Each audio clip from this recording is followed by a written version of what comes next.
Welcome back to the Midweek Update.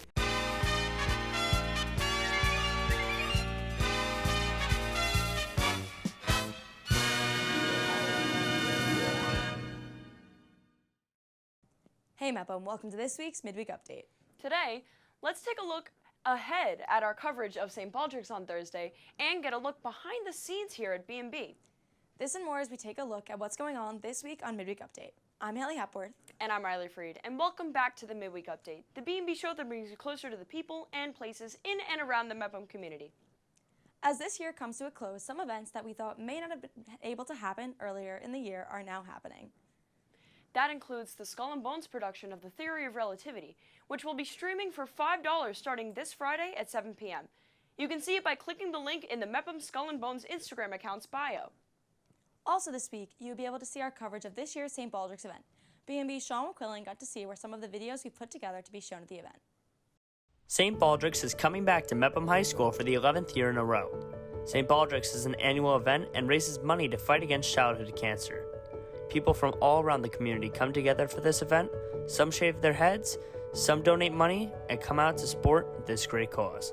Because pediatric cancer is severely underfunded, so just looking for different organizations like Cookies for Cancer, Stand Up to Cancer, and donating. Spread awareness and raise money for kids that need it. He then brought up cancer again to us. And actually hearing the words,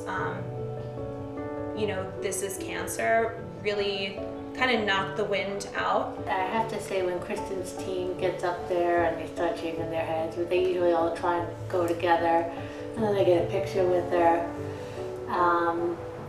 It was a couple of, the first year was probably the most, exciting because it was the first year, but too many to count. In 2009, my own family was dealing with a serious issue related to cancer. My sister-in-law was battling leukemia at the time, and I had made the decision to, not only in solidarity with Mepham, but also in solidarity with her, to shave my head for an unbelievable cause. I think the only thing that really got us through it was the fact that we had a huge support system.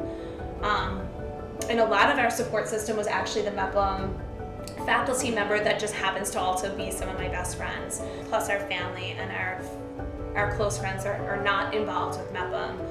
Make sure to come out to St. Baldrick's this Thursday, May 27th, to put a stop to childhood cancer once and for all. From BMB, I'm Sean McQuillan. Thanks, Sean. I'm glad events like St. Baldrick's are able to happen again. Now that we're getting towards the end of the year, things seem to be getting back to normal a little bit. Yeah, including sports. BMB's James BICKOM is stepping out of the control room this week to bring your latest in Mepham sports. Hello, I'm James BICKOM. As you know, I am usually in the control room goofing around with Rob and usually doing push-ups. But today I have to be here discussing something I know little about, so please be aware of error. On Saturday, the softball team took on Cary at home and won 10-1. BMB was there, and you could see the stream on YouTube.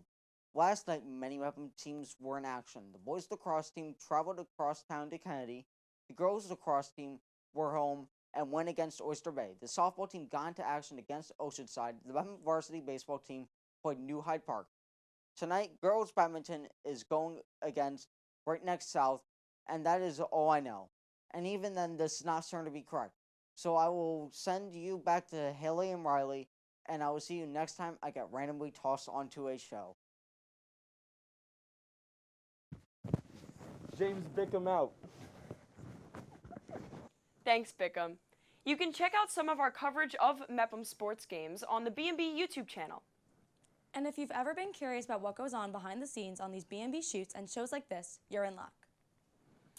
BMB's Alisa Romandetto got an inside look at what happens behind the cameras of your favorite shows and events. It's 2:30 Friday afternoon, 6 hours after the morning announcements aired in classrooms around the school, and 162 hours until the next morning announcements broadcast, and the BMB news team is already at work. BMB senior producer Sean Petritis runs the weekly news meeting alongside news director AJ Freed. We usually meet a week ahead to get an idea of what stories are happening. We then assign out the stories and graphics to the writers and the artists. By the time we return to school on Monday, many of the stories have already been written and many of the graphics have been built. Meanwhile, around campus producer Emily Yocht is busy arranging this week's interviews. So at the beginning of the week and over the weekend, I look at the calendar and see what's happening at Mepham, like what upcoming events need to be promoted, and then I find a guest who is related to or in charge of one of those events. I like doing students, and then after they agree to be on the show, I set up a time and a date for them to come to the studio and be interviewed, and then start working on the questions that Jake's going to ask them. Jake is senior Jake Winkleman, who has been hosting around campus since his freshman year. Well, I originally wanted to be an anchor like AJ and Michelle, but I really enjoyed talking to like everybody in the school every Wednesday. It was really a great experience. It is now Wednesday afternoon, and the morning announcements are less than 2 days away, and the BMB crew begins to record. I'm a freshman, and already I've learned so much about creating the BMB shows. Liam Osborne is part of a group of freshmen that have made the BMB studio their home after school every day, filling in the entry-level roles that bring the BMB shows to life. I just started saying after school, and the upperclassmen taught me how to use a lot of the equipment, and I became part of this group that's now my friends. Wednesday night, AJ Freed puts the script to bed, meaning the stories are all written and ready to be approved and prepared for air.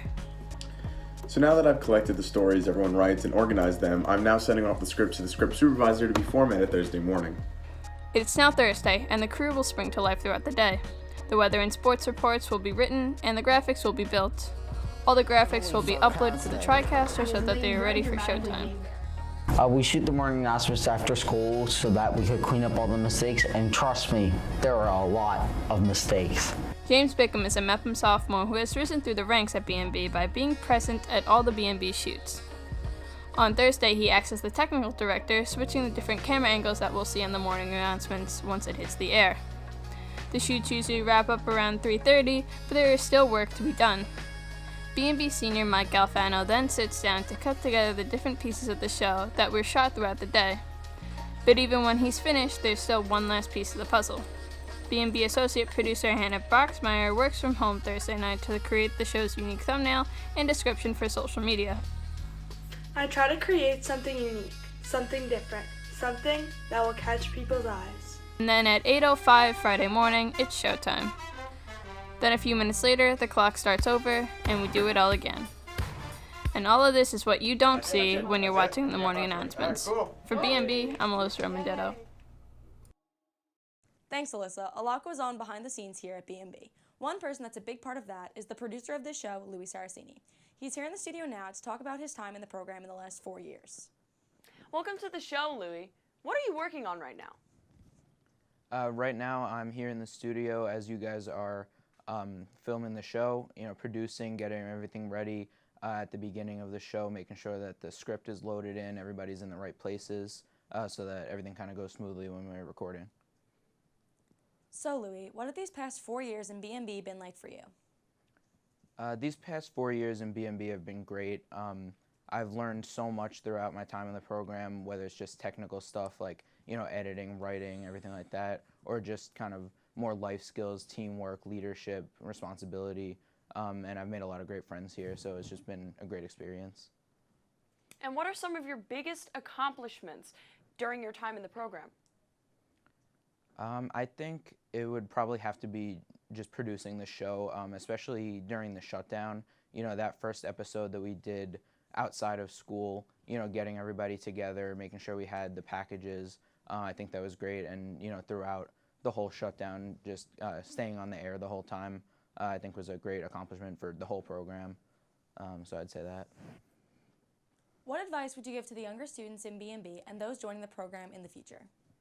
I would just tell them to get involved. A lot of what I've learned and the great memories I've had in this program haven't necessarily come just in the classroom. They've come a lot of times on shows, shoots, everything like that happening after school. So, make sure you come, try to get some kind of job, always just be around, and then that's when you're really going to make friends and have a great time.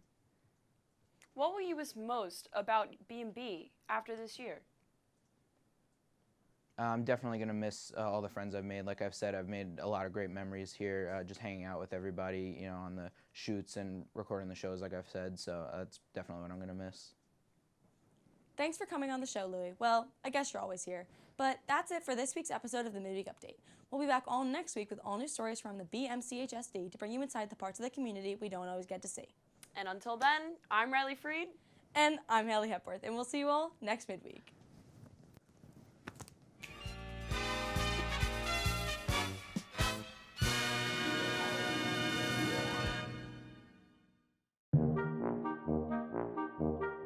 A, B, C, D, E. Is your name Robert Bickham? This is the Robin Bickham show, not the Rob Bickham and Matt. Yeah. And we're gonna ask you to We already have 65,000 people. Not in the frame. Okay, I'm not in the frame. Have Haley talk. Yes, Haley but talk. A, B, C, D, E. Think we've been like 4 years, which about 40. These past 4 years in BMB have been great.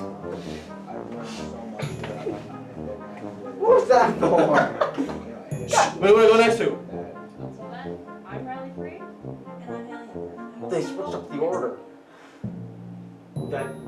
Oh my god, they moved. They moved so they were like in each other. What did they? Pause!